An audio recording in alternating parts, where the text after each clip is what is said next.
বলছেন যে তার দিব্য দৃষ্টির মাধ্যমে তিনি দেখতে পেয়েছিলেন ওনারা কত দূর পর্যন্ত যাবেন, তারপরে ওখানে কি করবেন, কিভাবে তিনি সিদ্ধি লাভ করবেন, বিদুরের কি গতি হবে, গান্ধারীর কি গতি হবে, সব ধীরে ধীরে বলছেন। তো কয়েকদিন আগে একটা প্রশ্ন এসেছিল, সবাই কেন উত্তর দিকে যায়? এনারাও ঘর থেকে উত্তর দিকে গেছেন, কিন্তু হিমালয়ের দক্ষিণ দিকে, যেটাকে বলে হরিদ্বার। অত্যন্ত পবিত্র জায়গা। হাজার হাজার লাখো লাখো ধর্মার্থী মুনি ঋষি তারা সেই গঙ্গার তীরে বসে তারা গঙ্গার যে সপ্ত ধারা, সপ্তর্ষি ঘাট, আর ওই চারপাশে মুনি ঋষিরা সেখানে নিজেকে গঙ্গার পবিত্র বাতাবরণে নিজেকে সিক্ত করে মনকে ভগবানের সেবায়, ভগবানের সঙ্গে যুক্ত করার জন্য সেখানে সবাই আশ্রম বা ভজন কুঠির বানিয়ে আছে। হরির দ্বার, আমি আগে বলেছি দ্বার মানে না ঘরের দ্বার, দ্বার মানে গেট, মানে ইংরেজিতে বলে গেট, দুয়ার, যে দরজা, দ্বার মানে দরজা। এবারে দরজা খুললে আপনি ঘরে প্রবেশ করবেন, ঠিক সেভাবে হরির দ্বার, হরির ওটা হচ্ছে দরজা। এর পরে হচ্ছে দেবভূমি, যেখানে বদ্রীনাথ ধাম, কেদারনাথ ধাম, যেখানে ভগবান নারায়ণ সাক্ষাৎ বিরাজমান। হ্যাঁ, বছরে 6 মাস সেই ভগবানকে দর্শন করার জন্য সাধারণ এই জগতের দর্শনার্থীরা যান। এই আপনার কি বলা যায়, কবে থেকে, অক্ষয় তৃতীয়া থেকে আপনার কালী পূজা পর্যন্ত ওই গেটটা খোলা হয়, যেখানে আপনি বদ্রীনাথে গিয়ে ভগবানকে দর্শন করবেন। সাক্ষাৎ ভগবান নরনারায়ণ ঋষিরূপে রয়েছে, দর্শন করবেন, পূজা নিবেদন করবেন, খুব আড়ম্বর সহকারে ভগবানের অত্যন্ত ঐশ্বর্যমণ্ডিত সেবা। নরনারায়ণ 2 পর্বতের মাঝখানে সেই আভিজাত্য মন্দিরে ভগবান নারায়ণের উপাসনা হচ্ছে এবং সামনে দিয়ে খরস্রোতা গঙ্গা প্রবাহিত হচ্ছেন। সে এত সুন্দর পরিবেশ। বদ্রিকা আশ্রম, বদ্রী নারায়ণ। বদ্রী মানে আমরা আলোচনা করেছি প্রথম অধ্যায়ে এই স্কন্ধের, যে 3য় অধ্যায়ে আমরা আলোচনা করেছি নরনারায়ণ ঋষি সম্পর্কে, যে ভগবান নারায়ণ সেখানে তপস্যায় অধিষ্ঠিত হয়েছিলেন, আর তাকে তপস্যায় সহযোগিতা করার জন্য লক্ষ্মী দেবী এসেছিলেন বদ্রী বৃক্ষরূপে ভগবানের উপরে ছায়া প্রদান করার জন্য। বদ্রী মানে কুল গাছ, বদরী গাছ বলে না, বা বড়ই, কোথায় কোথায় বলে বড়ই, কোথায় কোথায় বলে বরকুল। যে কুল আবার আমরা বাড়িতে শিখতাম, মা বলতো যে সরস্বতী পূজা হলে তারপরে কুল খাবি, বড়ই,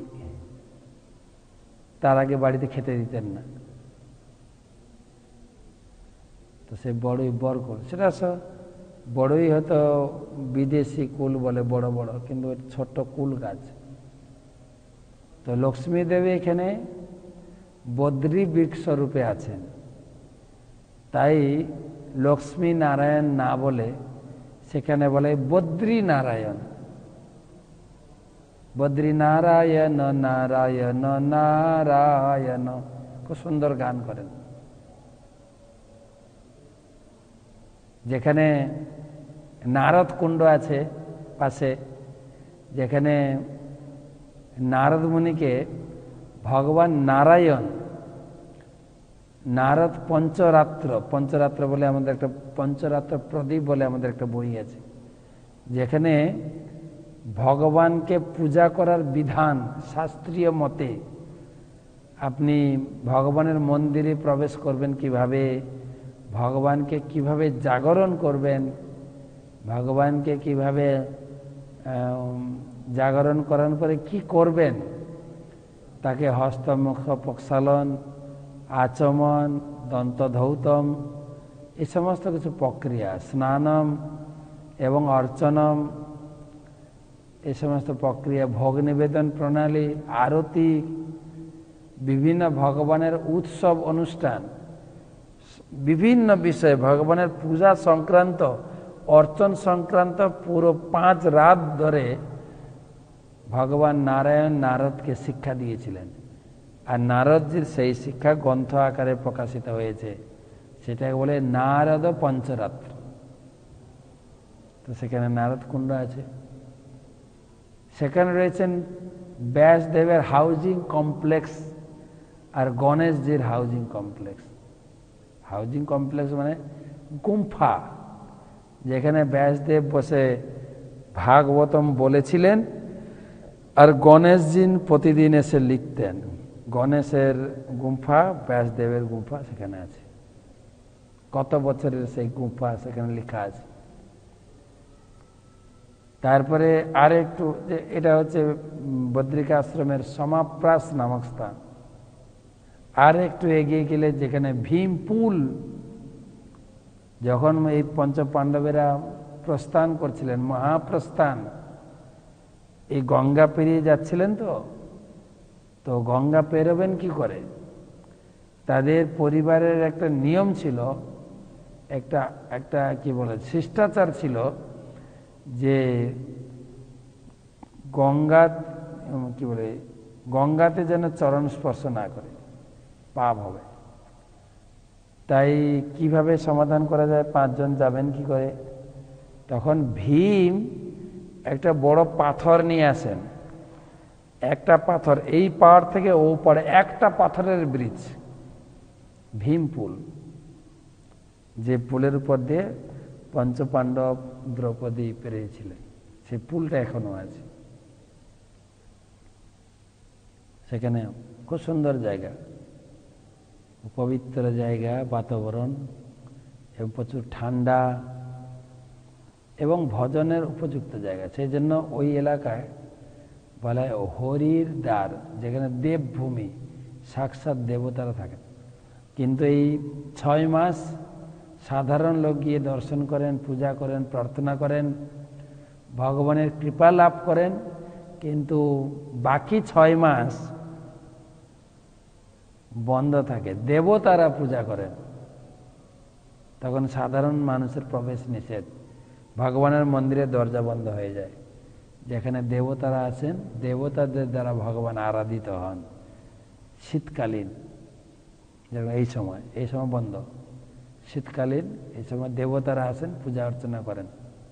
ইন্দ্র আসেন, চন্দ্র আসেন, বরুণ আসেন, যমরাজ আসেন, সাধারণ লোকের প্রবেশ নিষেধ। সেই জন্য বলেন হরির দ্বার, দেবভূমি। ঠিক আছে, তো সেই দেবভূমির সে হরিদ্বারের পরে হচ্ছে দেবভূমি, উত্তরে, আরো উত্তরে তো হরির দ্বার। সেখানে সেই হরিদ্বারে সপ্তর্ষি ঘাটের কথা বলবেন পরের শ্লোকে, সেখানে পৌঁছাবেন, যেখানে গঙ্গা আরতি, গঙ্গার দর্শন করার জন্য প্রচুর দর্শনার্থী, লাখো লাখো লোক, এবং শুধু ভারতীয় লোক নয়, সারা বিশ্ব থেকে, বিশেষ করে যখন কুম্ভ মেলা হয়, কোটি কোটি লোক যেখানে গঙ্গার কৃপা লাভ করার জন্য, অমৃত লাভ করার জন্য ওখানে আসেন। গঙ্গার স্নান, গঙ্গার আশীর্বাদ, গঙ্গার আরতি খুব প্রসিদ্ধ হরিদ্বার, যেখানে গঙ্গা খুব খরস্রোতা, খুব তেজ গতিতে চলছে। যদি কখনো সময় হয় বলবো কেন গঙ্গা ওখানে তেজ গতিতে চলছে। তো যাই হোক, তো লিখেছেন শ্লোকে দেখেন, দক্ষিণ দিকে গিয়েছেন। ওকে, কোথায় গিয়েছেন? স্রোতভি, এখানে তো বলেন হিমালয়ের দক্ষিণে। কোন জায়গায়? স্রোতভি সপ্তভির যা বৈ সধুর্ণী সপ্তধা বেধত সপ্ত্যানাং প্রীতয়ে নানা সপ্ত স্রোত প্রজস্বতে। স্রোতভি সপ্তভির যা বৈ সধুর্ণী সপ্তধা বেধত সপ্ত্যানাং প্রীতয়ে নানা সপ্ত স্রোত প্রজস্বতে।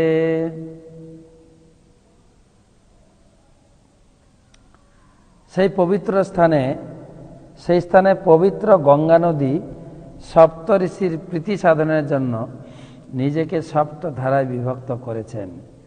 সেই জন্য সেই স্থানকে সপ্ত স্রোত তীর্থ বলে বা সপ্তর্ষি ঘাট বলে। বর্তমান সপ্তর্ষি ঘাট, আমি সেখানে অনেকবার গেছি এবং ওখানে বসেও আমরা 7 দিন নয়, অনেকবার 1 ঘন্টা 2 ঘন্টা বসে আমরা হরিকথা শ্রবণ করেছি। গঙ্গার সেই যে অপরূপ শোভা দর্শন করেছি। আমাদের ব্রহ্মচারী ভক্তবৃন্দ ওখানে নিয়ে ওখানে উপভোগ করেছে। অত্যন্ত পবিত্র জায়গা হরিদ্বার। আর ওখান থেকে আর কিছু দূর দূরে, এই 70-80 কিলোমিটার দূরে, যেটা আছে শুকতাল, গঙ্গার কিনারেই, যেখানে ভাগবত পাঠ হচ্ছিল। সুখদেব গোস্বামী পরীক্ষিত মহারাজকে শোনাবেন, আমরা ধীরে ধীরে আলোচনা করছি। সেও গঙ্গার তীরে। তো জায়গাগুলি আছে আমাদের এই ভূতলে এবং ভারতেই রয়েছে। সেসব জায়গা, সেসব তীর্থস্থান করতে হয়, দর্শন করতে হয়। সে তীর্থস্থানের কৃপা লাভ করে আমরা যা বইতে লেখা পড়ছি, সেই স্থানগুলো আমরা দর্শন করতেও পারি। তবে এটাও ঠিক, চোখে দর্শনের থেকে কানের দর্শন অত্যন্ত মহত্বপূর্ণ। কানে দর্শন মানে এই যে শ্রবণ করছে। স্নাত্যানুশবনম তস্মিন হুত্যা চাগ্নিন যথাবিধি অভক্ষ উপশান্তাত্মা স আস্তে বিগতৈষণঃ। স্নাত্যানুশবনম তস্মিন হুত্যা চাগ্নিন যথাবিধি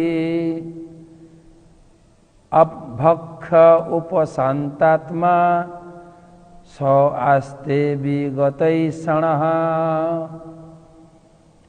সেই সপ্তস্রোতা নদীর তীরে ধৃতরাষ্ট্র প্রতিদিন, মানে এরপরে বর্ণনা করছেন যে ওখানে গিয়ে কি করবেন সেটাও বলছেন, কিন্তু কেন তার দিব্য দৃষ্টির মধ্যে তিনি জানতে পেরেছেন কি করবেন। সেই সপ্তস্রোতা নদীর তীরে ধৃতরাষ্ট্র প্রতিদিন সকাল, দুপুর এবং সন্ধ্যায় স্নান করে অগ্নিহোত্র যজ্ঞ সম্পাদন পূর্বক কেবলমাত্র জল পান করে অষ্টাঙ্গ যোগ অনুশীলন শুরু করেছেন। এই অনুশীলন মন এবং ইন্দ্রিয় সংযমে সহায়ক এবং মানুষকে পুত্র কলত্রের আসক্তি থেকে সম্পূর্ণ মুক্ত করে। দেখেন, এই শ্লোকেও নারদ মুনি বলছেন যে অষ্টাঙ্গ যোগ অনুশীলন শুরু করেছেন, এখনো পৌঁছাননি রাস্তায়, কিন্তু অতীতের মানে ভবিষ্যতের কথাগুলো তিনি বলছেন করবেন।